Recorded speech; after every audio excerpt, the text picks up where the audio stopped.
அனைவருக்கும் வணக்கம். என்னோட பிரஸ் மீடியா ஃப்ரெண்ட்ஸுக்கு ரொம்ப ரொம்ப நன்றி. நிறைய டிராமா நடக்கிற நேரத்தில் நீங்க இங்க வந்து இங்க கூட இருக்கீங்க.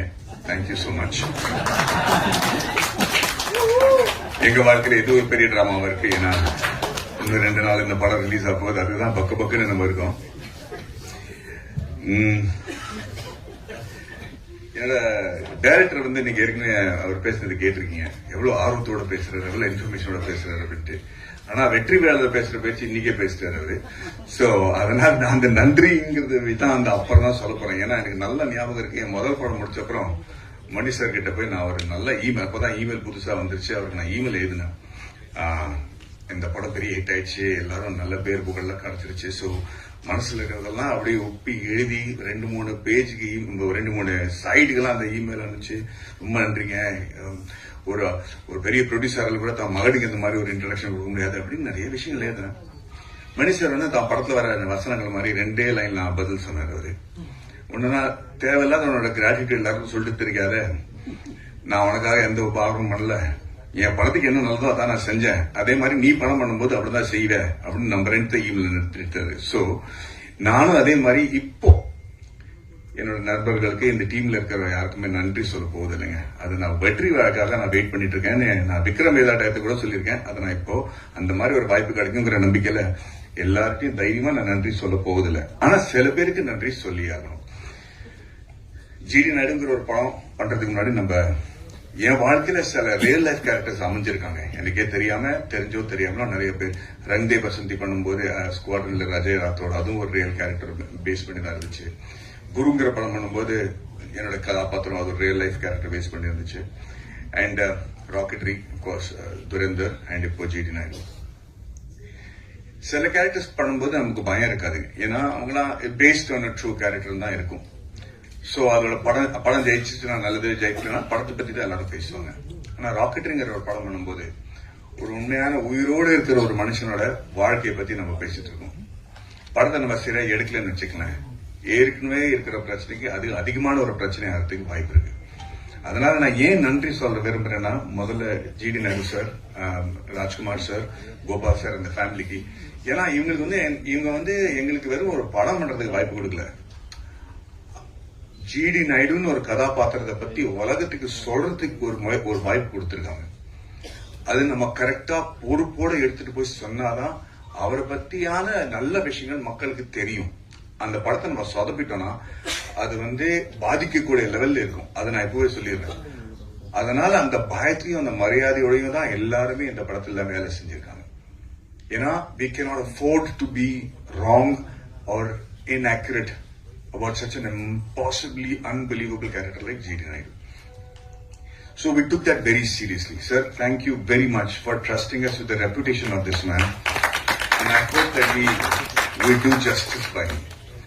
இரண்டாவது வந்து நான் ஏன் நன்றி இதுல சொல்றேன்னா, இந்த விழால மக்கள் வந்து இந்த படத்தை ஏன் பார்க்கணும் அதை பத்தி தான் நான் இப்ப பேச விரும்புறேன் தவிர நன்றி அப்புறம் நான் சொல்லிக்கிறேன். பட் ஏன் இப்ப இந்த நன்றி சொல்லணும்னா, இதுலயும் ஏன் மக்கள் வந்து படத்தை பார்க்கணுங்கிறது இருக்கு.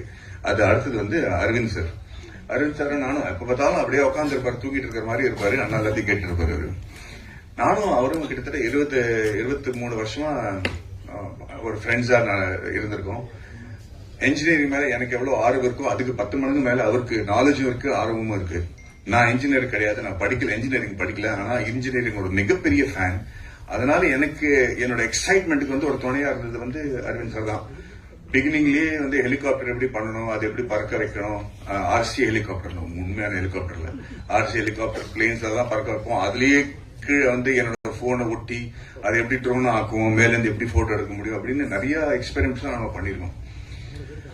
ஆனா அவர் ஒரு சினிமாட்டோகிராஃபர், ஒரு டிஓபி, நிறைய படங்கள் பண்ணிருக்காரு. இவ்வளவு நல்ல ஃப்ரெண்டா இருந்த கூட நானும் அவரும் சேர்ந்து வேலை செய்யறதுக்கு வாய்ப்பு கிடைக்கல. அவரு என்கிட்ட சைடா சொல்லுவாரு, நம்ம 2 பேரும் எனக்கு ஒரு படமும் கிடைக்கல உங்க கூட மாடி அப்படின்னு அவரு. எனக்கும் அது புரியல, ஏதோ ஒரு காரணத்துக்கு அது அமையாமையே இருக்கும். ராக்கெட்ரிங்கிற படத்துல கூட அப்போ அங்க நான் பாம்பே போய் செட்டில் ஆயிட்டேன். ரொம்ப நாளுக்கு அப்புறம் தான் தொடர்பே நமக்கு ஸ்டார்ட் ஆகுது. ஆனா அப்ப கூட நம்ம நடுநடுல பேசுவோம். நிறைய நாள் ஒரு கிட்டத்தட்ட 6-8 மாசமா பேசல நம்ம. ஏன்னா பிஸியா இருந்துட்டேன். திடீர்னு போன் பண்ணி அவருக்கு நான் போன் பண்றேன், அரவிந்த் சார் எனக்கு ப்ராஜெக்ட் கிடைச்சிருச்சு, நீங்க வரீங்களா அப்படின்னு கேட்டிருக்கேன். என்ன ப்ராஜெக்ட் மாதிரி ராக்கெட்னு ஒரு ப்ராஜெக்ட். ஓ வெரி குட். நான் என்ன பண்ணுவோம், நீங்க வாங்க என் கூட துணையா இருங்க, இந்த படத்தை நம்ம பண்ணுவோம், உங்களுக்கு இன்ஜினியரிங் பத்தி நிறைய தெரியும், வரீங்களா அப்படின்னு கேட்டேன். வரேனே. எப்போ வரணும் அப்படின்னு கேட்டாரு. ஒரு 3 மணி நேரத்துல ஃபிளைட் இருக்கு, பாம்பேக்கு வந்துடுறீங்களான்னு கேட்டேன். நம்ப மாட்டீங்க, குடும்பத்தோட வந்துட்டாங்க சார். அவங்களும் அவங்க ஒய்ஃப், எனக்கு ரொம்ப பிடிச்ச ஒரு லேடி வைஷ்ணவி மேம், 2 பேரும் சேர்ந்து அன்னைக்கு வந்தவங்க ராக்கெட் முடிஞ்ச ரிலீஸ் வரைக்கும் என் கூடயே இருந்திருக்காங்க. ஏன் சொல்ல வரேன்னா, இவர் இந்த சப்ஜெக்ட் கிட்ட கொண்டு வரும்போது எனக்கு இதுல ஒரு பயங்கரமான தத்துவம் இருக்கும் அப்படின்னு புரிஞ்சிருச்சு. ஏன்னா லேஸ்ல கொண்டு வர மாட்டாரு. அப்படி கொண்டு இந்த இன்ஜினியரிங்கோட எனக்கு ஜிடி நாயுடு பத்தி தெரியாதுங்க. எனக்கு தெரிஞ்சதெல்லாம் கவுண்டமணி சார் ஒருத்தர் பெரிய ஜிடி நாயுடு திட்டுறதுதான் தெரியுமே தவிர அவர் என்ன பெரிய சயின்டிஸ்டா அப்படின்னு கேள்விப்பட்டிருக்கேன். அதுக்கு மேல எனக்கு அவரை பத்தி தெரியாது.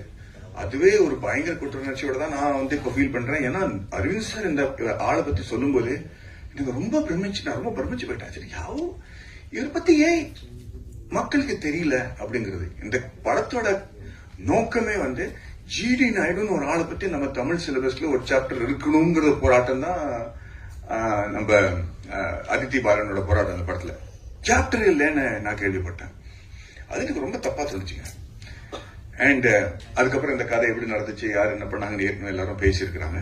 பட் அதுக்கு என்ன the root cause of me getting involved with this project எனக்கு ஒரு பாம்பு புல் மாதிரி பிடிச்சா விட்ட மாட்டேன். ஸோ இது வச்சா கூட சர்ச்சா மாட்டேன் லெவலுக்கு போயிடுவேன்.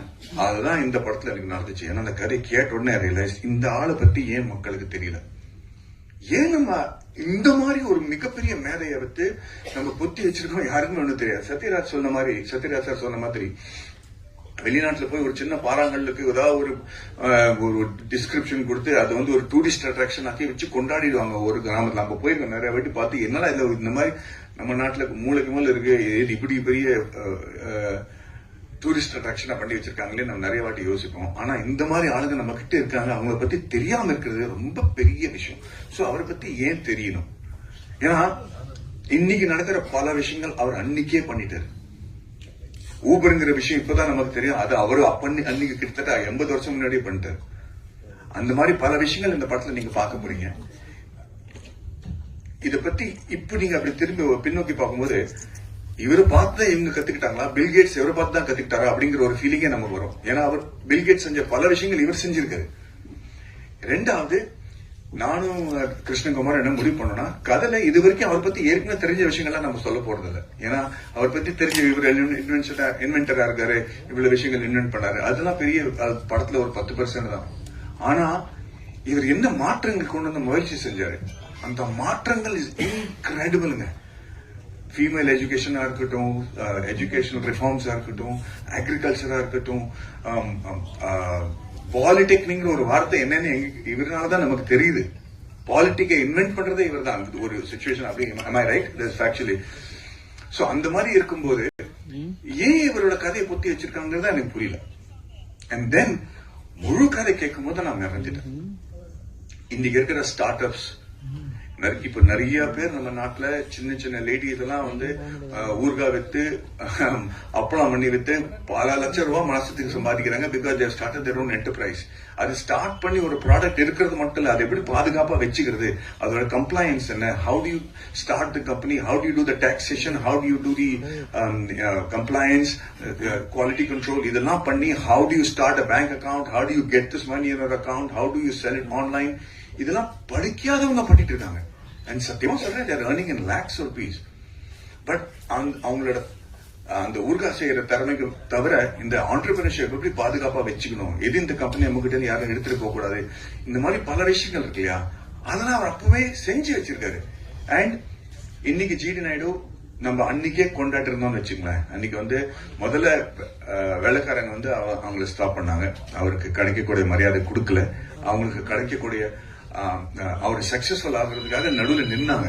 ஆனா இந்த படத்தோட டேக்லைனே feared by the British and forgotten by his countrymen. ஏன் ஃபியர் பண்ணாங்கிறது கூட நீங்க பார்க்கணும். ஏன்னா என்னைக்கும் அவரு பிரிட்டிஷ்காரன் முன்னாடி தலை குனியவே இல்லை. பிரிட்டிஷ்காரங்க ஜிடி நாயுடு பொறுத்த வரைக்கும் ஜெயிக்கவே முடியலைங்க. கடைசி வரைக்கும் அவங்க நாட்டை விட்டு ஓட்டுற வரைக்கும் அவங்களால ஜிடி நாயுடுக்கு ஒண்ணுமே செய்ய முடியல. ஆனா அதுக்கப்புறம் வந்த பிரச்சனை தான் இன்னும் வருத்தமா இருந்துச்சு. நம்ம ஆளுங்களே போட்டு அவரை ஸ்டாப் பண்ணிட்டாங்க. ஏன்னா அவர் இன்னைக்கு நம்ம ஸ்டாப் பண்ணலன்னு வச்சுக்கலாம், Coimbatore would be one of the biggest industrial hubs in the world. அந்த காலத்திலேயே ஒரு மிகப்பெரிய கம்பெனி கோயம்புத்தூருக்கு வந்து இன்னைக்கு கோயம்புத்தூரோட கதையை வேறையா இருந்திருக்கும், இந்தியாவோட கதையை வேறையா இருந்திருக்கும். அந்த காரணத்துக்காக தான் இந்த படம் பார்க்கறது இம்பார்ட்டன்ட்ங்க. ஸோ ஐ எம் செகண்ட்லி ஒரு ரெண்டாவது நன்றி நான் சத்யராஜ் சார், ஜெயராமன் சார் 2 பேருக்கும் சொல்லணும். பிகாஸ் அவங்க 2 பேரும் மேதைங்க. ஒரு சின்ன குழந்தையோட ஆர்வம் எப்படி இருக்கும் தெரியுமா? ஒரு புதுசா தான் பார்க்கும்போது, ஒரு ஜூக்கோ சர்க்கஸோ போகும்போது அந்த கண்ணில் ஒரு ஆர்வம் இருக்குல்ல, அதுக்கு மேல இருக்க ஆர்வத்தோடையும் எனர்ஜியோடையும் செட்ல வந்து என்னைக்குமே நம்ம எவ்வளவு பெரிய எக்ஸ்பீரியன்ஸ்ட் ஆர்டிஸ்டுங்க அப்படின்னு காட்டாம எல்லாருக்கும் ஒரு இடம் கொடுத்து, எந்த சீன்ல பக்கத்துல கம்முன்னு நிக்கணுமோ அந்த சீன்ல பக்கத்துல கம்முன்னு தான் நிக்கிறாங்க. ஒரு இந்த மாதிரி சீனியர் ஆர்டிஸ்டுக்கு அந்த மாதிரி ஒரு மெச்சூரிட்டி பார்த்தோன்னா நம்ம எல்லாருமே செட்ல புரிஞ்சுக்கிட்டோம். This is what commitment level means. So உங்க வயசுல கூட நான் இந்த மாதிரி கமிட்டடா இருக்கணுங்கிற ஒரு வேண்டிகளோட நான் உங்களுக்கு நன்றி சொல்றேன் சார்.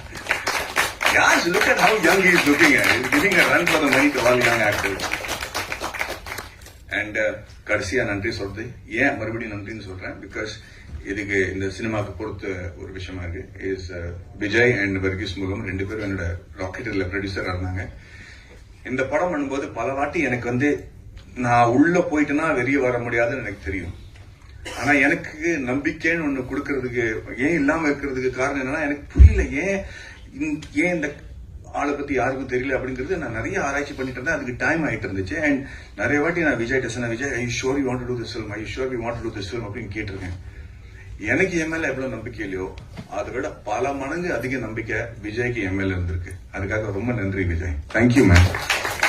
என்னை பத்தி என்னையே வந்து கத்துக்க வச்சுட்டாரு. ஸோ ஐ எம் அண்ட் அதுக்கு காரணம் the reason I'm saying is, ஏன் இந்த படம் பண்ணக்கூடாதுன்னு நான் சொல்லிட்டு இருக்கிறதுக்கு காரணமே இதுதான். ஏன்னா ஏதோ ஒரு மனசுல நெடுக்கலா இருந்துச்சு, ஏன் why is people not talking about him, and I just couldn't find the reason. I just do not know why we didn't celebrate him, and that was making me very insecure. And finally பாட்காஸ்ட்னு சொல்லிட்டு இருப்பார்ல நம்ம இயக்குனர், ஒரு he's become not just my director but a very close family மாதிரி. But படம் ஒத்துக்கிறதுக்கு காரணமே இந்த மாதிரி ஒரு பாட்காஸ்ட் தான். இந்த படத்தோட ஒரு சீனோட பாட்காஸ்ட் நான் ப்ளே பண்ணி காட்டணும்னு ஆசைப்படுறேன். இவரோட குரல்ல இவர் பண்ண சவுண்ட் எஃபெக்ட்ஸ் எல்லாரும் கேட்டீங்க. இன்னொரு குமாஸ்தாவும் பேசிக் கொண்டிருக்கிறார்கள். சாரங்கபாணி வந்ததும் எழுந்து நிற்கிறார்கள். சாரங்கபாணி டென்ஷனாக, வெளில போறது ஜிடி நாயுடு ஆபீஸ்ல வேலை பார்க்கிற கிளர்க்கு தானே, எதுக்கு வந்துட்டு போறார்? வருமான வரி உதவியாளர். ஐயா, இவர் வேற ஜோலியா வந்திருக்கிறார்.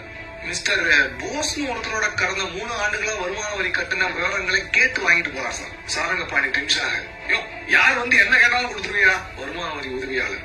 இல்லைங்க சார், அவர் போஸோட சரியான ஆவணங்களை எல்லாம் காமிச்சுட்டு தான் வாங்கிட்டு போறார் என்று அந்த ஆவணங்களை காண்பிக்கிறார். சாரங்கபாணியும் அவற்றை பார்க்கிறார். சாரங்கபாணி குழப்பத்துடன், அது சரி, ஆனா நாயுடு ஆபீஸ்ல இருந்து எதுக்கு போஸோட ஆவணங்களை வாங்கிட்டு போறா என்று அவர் கேட்க, மற்றவர்கள் புரியாமல் விழிக்க, வெளியே ஏதோ சலசலப்பு கேட்டு இவர்கள் வெளியே வராண்டாவுக்கு வருகிறார்கள். பியூன் ஓடி வருகிறார். பியூன் சாரங்கபாணியிடம், சார், ஒரு ஆள் நாயோட வந்து கலாட்டா பண்றார் சார், நாயை உள்ள விட முடியாதுன்னா கேட்க மாட்டேங்கிறாங்க, எகத்தனமா பேசுறார் சார் என்று சொல்ல சாரங்கபாணி வெளியே பார்க்கிறார். அங்கே ராஜபாளையம் நாட்டு நாய் ஒன்றுடன் ராமையா பிள்ளை. நாய் மற்றவர்களை பார்த்து குறைந்தபடி இருக்க அதன் பிடியை விடாமல் இருக்கிறார் ராமையா பிள்ளை. சாரங்கபாணி வாசலை நோக்கி நடந்து வருகிறார். ராமையா பிள்ளை உறக்க சாரங்கபாணிக்கு கேட்கும்படி, வணக்கம் சார், ஓய், இப்பதான் அடிக்கடி சந்திக்கிறோம். சாரங்கபாணி கடுப்புடன் நடந்தபடி, மீது போய் பார்த்தா இருக்கு. இப்படி ஒருத்தர் கதை சொன்னாங்கன்னு வச்சுங்களேன், எப்படிங்க நம்ம பண்ணாம இருக்க முடியும்? இதை பத்தி கவலைப்படாத, இன்னும் 4 மணி நேரத்துல படம் பார்க்க போறாங்க. சோ அது இதுல நிறைய மாற்றங்கள் இருக்கு, பேரெல்லாம் மாத்திருக்கோம் நம்ம. அதனால ஏன்னா அந்த சென்சாரோட மேட்டர்லாம் இருக்கு. பட் இரியா உன் குரல் தான் எனக்கு ராத்திரி கூட கேக்குது. சோ அந்த மாதிரி ப்ரெப் இருக்கும்போது எந்த நடிகனாலையும் இல்லைன்னு சொல்ல முடியாது. சோ இந்த வாய்ப்பு எனக்கு கிடைச்சதுக்கு நான் வந்து ரொம்ப ரொம்ப பெருமைப்படுறேன். காந்தின்னு ஒரு படம் சொன்னா நீங்க வந்து பென் கிங்ஸ்லி பத்தி தான் யோசிப்பீங்க. பிகாஸ் இல்ல நம்ம வந்து அன்னைக்கு நம்ம பேசிட்டு இருக்கோமோ வீரபாண்டிய கட்டபொம்மன்னா நமக்கு வந்து சிவாஜி கணேசன் சார் தான் ஞாபகம் வருவாரு. அது ஒரு பெருமையோட ஒரு பொறுப்பு கூட தான். So I hope that with GD Naidu I have done justice to one great legendary man. Thank you very much. நன்றி. 3 மணி நேரத்துல படம் ஸ்டார்ட் ஆகும் போது நீங்க சீக்கிரம் கிளம்பி போய் ஃபேமிலியோட திருப்பி வந்துருங்க, படம் பாருங்க ப்ளீஸ். தேங்க்யூ.